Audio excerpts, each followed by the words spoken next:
মধ্যপ্রাচ্যের আকাশে এখন ধোঁয়া আর আগুনের রং ছাড়া আর কিছুই দেখা যাচ্ছে না। আমেরিকা আর ইসরায়েল মিলে ইরানের ভেতরে ঢুকে গেছে। মিসাইলের পর মিসাইল উঠছে, বোমারু বিমান আকাশ কাঁপাচ্ছে, আর তেহরানের মাটি কাঁপছে একটার পর একটা বিস্ফোরণে। ইরান একা, পাশে কেউ নেই। রাশিয়া চুপ, চীন হিসেব করছে, আরব বিশ্ব নীরব দর্শক।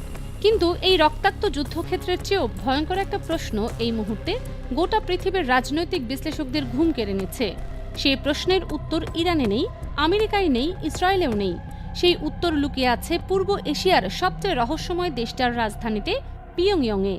আর সেই উত্তরের চাবি যার হাতে, তার নাম কিম জং উন।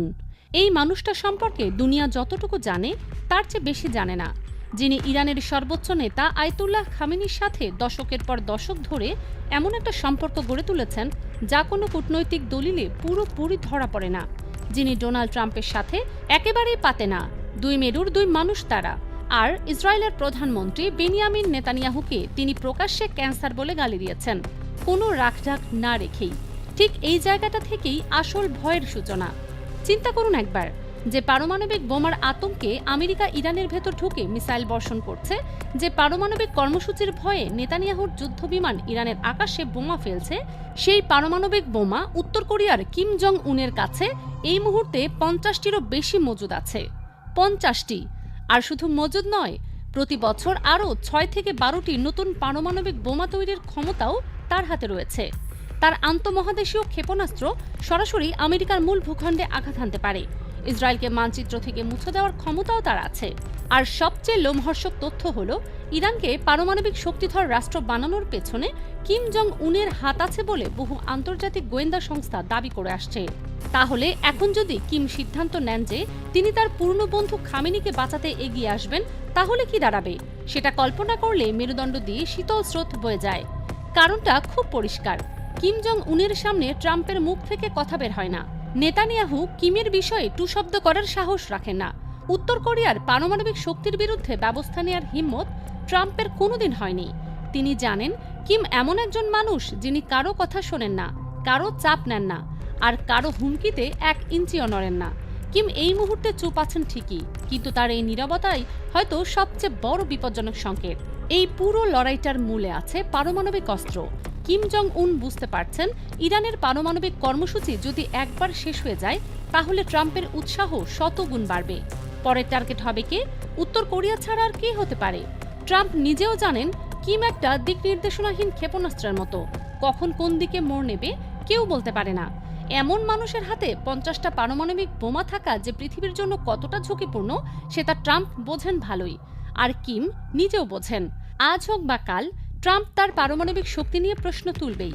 সেদিন সবার আগেই কিমকে নিজের অবস্থান শক্ত করতে হবে। তাহলে কি ট্রাম্পকে ঠেকাতেই কিম খামেনিকে বাঁচাতে আসছেন? এই আশঙ্কাটা যতটা ভয়ানক শোনায়, পিছনের গল্পটা তার চেয়েও গভীর।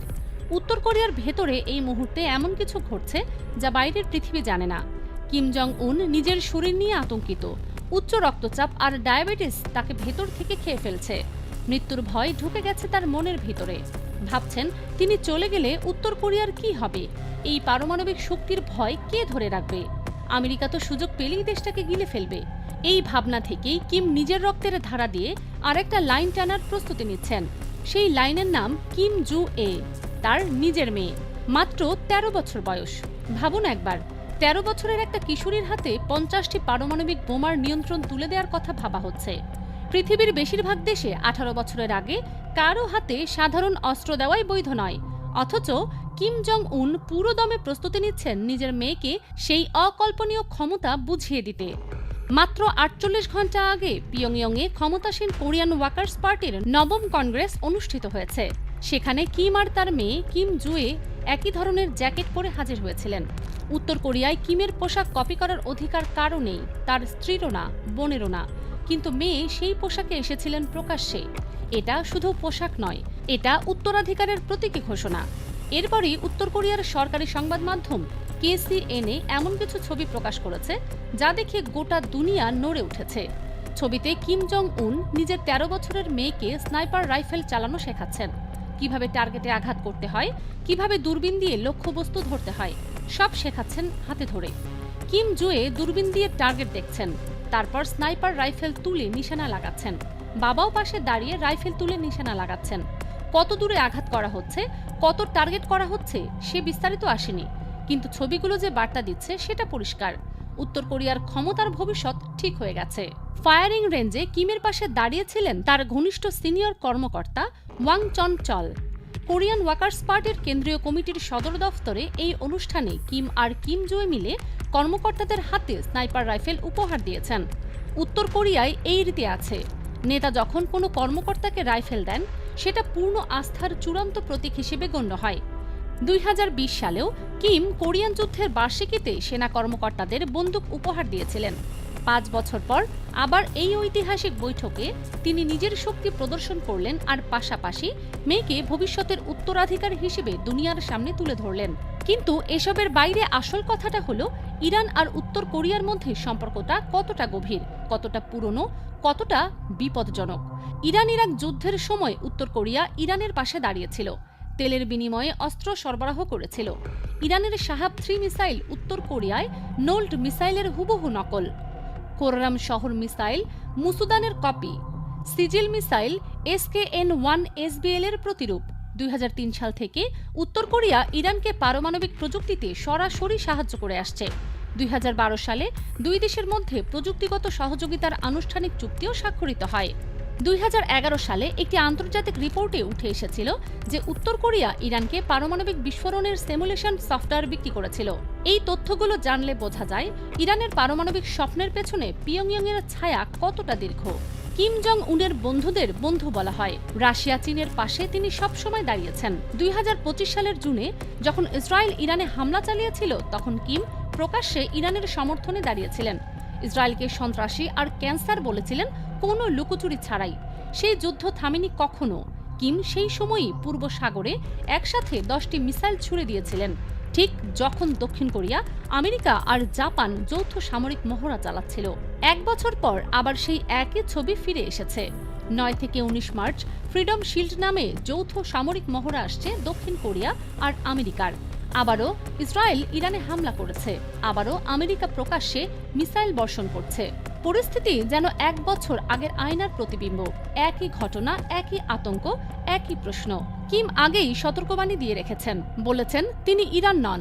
উত্তর কোরিয়ার নিরাপত্তার হুমকি এলে, পারমাণবিক কর্মসূচিতে বিপদ দেখা দিলে দক্ষিণ কোরিয়াকে পুরোপুরি মুছে ফেলার আর তাদের মিত্রদের শিক্ষা দেওয়ার ক্ষমতা তার আছে। পার্টি বৈঠকের শেষ দিনে তিনি এই হুমকি দিয়েছেন সরাসরি। বিশেষ করে আমেরিকাকে উদ্দেশ্য করে বলেছেন, পারমাণবিক কর্মসূচি বাড়াতে তিনি কোমর বেঁধে নেমেছেন। আমেরিকা যদি উত্তর কোরিয়ার বর্তমান পারমাণবিক মর্যাদা মেনে নেয়, শত্রুতামূলক নীতি থেকে সরে আসে, তবেই সম্পর্ক ভালো হওয়ার সম্ভাবনা আছে।